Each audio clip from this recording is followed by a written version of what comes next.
Subscribe करें हमारे YouTube channel साधना gold को और पाएं वीडियोस सबसे पहले। बेल आइकन दबाना ना भूलें।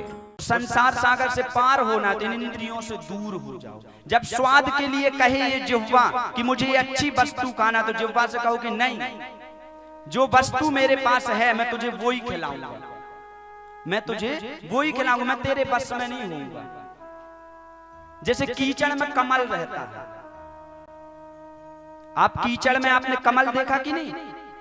नहीं देखा? जोर से बोलो। देखा है? कीचड़ में जब कमल रहता है तो कमल हमेशा कीचड़ से उठा हुआ रहता है। यानी भक्त के लक्षण क्या हैं? संसार में रहो, लेकिन इन संसार का जो कीचड़ है, ये जो गंदगी है, जो कलयुगी सामान है, जो ये कलयुग है, जो ये इंद्रियां हैं, इन इंद्रियों से ऊपर उठ के रहो। यानी कीचड़ में रहते हुए भी कीचड़ से ऊपर रहो। कई लोग कहते हैं गुरुजी संसार में रह रहे हैं तो सब देखना ही पड़ेगा, वो तो पाप दिख ही जाते हैं। तो रहो कैसे? बोले जल में जैसे कीचड़ में कमल का फूल रहता है, वैसे आप रहो उठे हुए। और कमल के फूल की एक खासियत और होती है, आपको मैं बता दूं। कमल के फूल जो कीचड़ के ऊपर है, उसमें आप थोड़ा सा कीचड़ उठाओ और कमल के फूल के ऊपर डाल दो, तो वो कीचड़ कभी भी कमल के फूल पे नहीं रहता, अपने आप सरक के वो नीचे बह जाता है।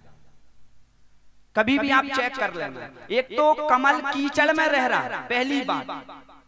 दूसरी बात, कीचड़ में रहने के बाद भी वो कमल के ऊपर तुम कीचड़ डाल भी दोगे तो वो अपने आप उस गंदगी को नीचे फेंक देगा, लेकिन उस गंदगी को अपने सर पे नहीं आने देगा। बोले साधु भक्तों के भी यही लक्षण है कि वो रहते कलयुग में हैं, रहते बुराइयों में हैं, लेकिन उन बुराइयों को कभी सर पे धारण नहीं करते, उन बुराइयों से ऊपर उठे रहते हैं। साधु पुरुषों का ये लक्षण है, साधु पुरुषों कि रहते बुराई में, इसी कलयुग में रहते हैं, लेकिन उठे हुए रहते हैं। किसी भक्त ने कहा भी है कि मैं जल में रहूं तो ऐसे रहूं। किसी भक्त ने भगवान से कहा कि मैं जल में रहूं तो ऐसे रहूं, जैसे जल में कमल का फूल रहे, और मेरे सब सुख दोष समर्पित हूँ प्रभु कृष्ण आपके चरणों में। मैं कैसे रहूं? जैसे जल में रहते हैं कमल का फूल, वैसे इस संसार में संसारियों के साथ रहो, इन इंद्रियों के साथ रहो, लेकिन कैसे? बोले इस कीचड़ से ऊपर उठकर रहो। ये बुराइयां आप पर हावी ना हो पाए, कलयुग आपके ऊपर हावी ना हो पाए, ऐसे रहो। अगर रहते भी हो तो वो धुंधकारी मारा गया, क्यों? क्योंकि 5 इंद्रियों के बस में था। वो इंद्रियां उसको जो कहती थी वो करता था, तो क्या हुआ? नष्ट हो गया कि नहीं? अगर ये इंद्रियां जो 5 इंद्रियां हैं, ये जो आपको कहती हैं और आप भी वो करोगे, तो जैसे धुंधकारी का हुआ वैसे आपके साथ भी होगा, आप भी नष्ट होंगे, परमात्मा को नहीं पा पाएंगे।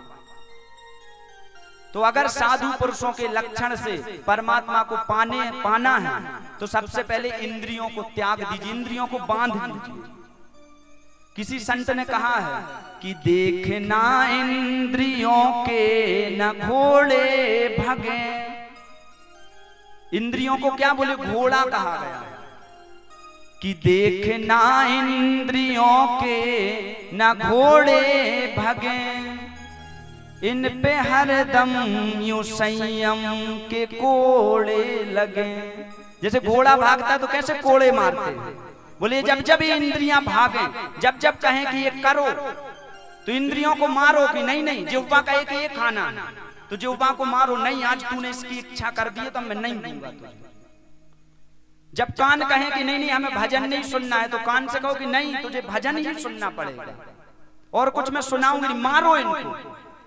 जब मन कहे कि बहुत देर कथा सुन ली अब भाग जाऊं, बहुत देर जप कर लिया अब बंद कर लूं, तो इस मन को मारो कि नहीं तुझे करना ही पड़ेगा, तुझे सुनना ही पड़ेगा।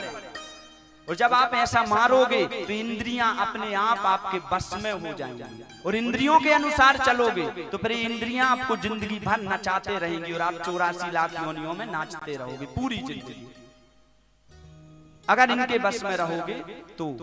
कि देखना इंद्रियों के न घोड़े भगे, इन पे हरदम यूं संयम के कोड़े लगे, और अपने रथ को सुमारथ लगाते चलो।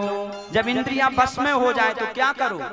बोले अपने रथ को सुमारथ लगाते चलो, और कृष्ण गोविंद गोपाल गाते चलो, कृष्ण गोविंद गोपाल गाते चलो।